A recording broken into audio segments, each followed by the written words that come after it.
Okay, go. All right, so in the first years of the 20th century, airships were thought to be the future of travel. But then that idea, along with the Hindenburg, was destroyed in 1937. Everyone's life has been affected by this because everyone's life has been affected by aircraft and air travel, whether you actually traveled yourself or you sent mail or packages. It's all been affected by this. I'm an aerospace engineer, so I've learned a lot about the Hindenburg in my classes and also through my own research. So today I will tell you what the Hindenburg was, what happened to it, why that happened, and what the consequences were of that event. So the Hindenburg was a rigid airship, which is it's basically like a blimp, but it's got an internal structure of aluminum with individual gas bags that hold all the gas, and then sort of a bullet-shaped fabric covering over the whole thing to make it more aerodynamic and to protect the gas bags from damage. The Hindenburg was absolutely massive. It held 7 million cubic feet of gas. It was 800 feet long. It was really more like an ocean liner than like a regular airplane. It had 25 staterooms, a dining room, it had a bar, it even had a special smoking room with special ventilation to keep control of the ashes and the smoke. So now that you know what the Hindenburg is, or was, what happened to it? Well, on May 6, 1937, the Hindenburg arrived in the United States after a journey across the Atlantic from Germany. And it had strong headwinds on its way over from Germany, so it was about 12 hours behind. And then it had an additional delay when there was a thunderstorm over Lakehurst Naval Air Station where it was meant to land. So they had to sit and circle for several hours before they got to land. And when they were coming in for the final landing, they dropped the landing lines, and all of a sudden the whole thing caught fire, and it burnt in about 30 seconds. Greg DeLisi, who's a professor of physics at John Carroll University, does a really good job of describing this. In the May 2017 edition of the journal The Physics Teacher, he says, quote, "Most eyewitnesses describe the Hindenburg as burning from the inside out. Within 30 seconds, the entire ship crashed to the ground and rolled slightly starboard. In general, passengers and crew in the promenade or public areas near the outside of the ship were able to jump to safety, while those deeper inside the ship could not." So the fire was the big deal here. The actual crash it fell to the earth fairly softly. It didn't crash super hard. So the people who escaped the fire actually survived.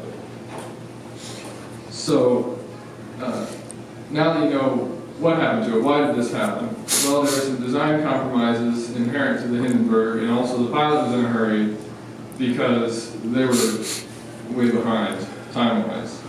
The Hindenburg was originally designed for helium, but the United States banned its export, so the Germans couldn't get any helium to use in the Hindenburg, so they had to redesign it for hydrogen.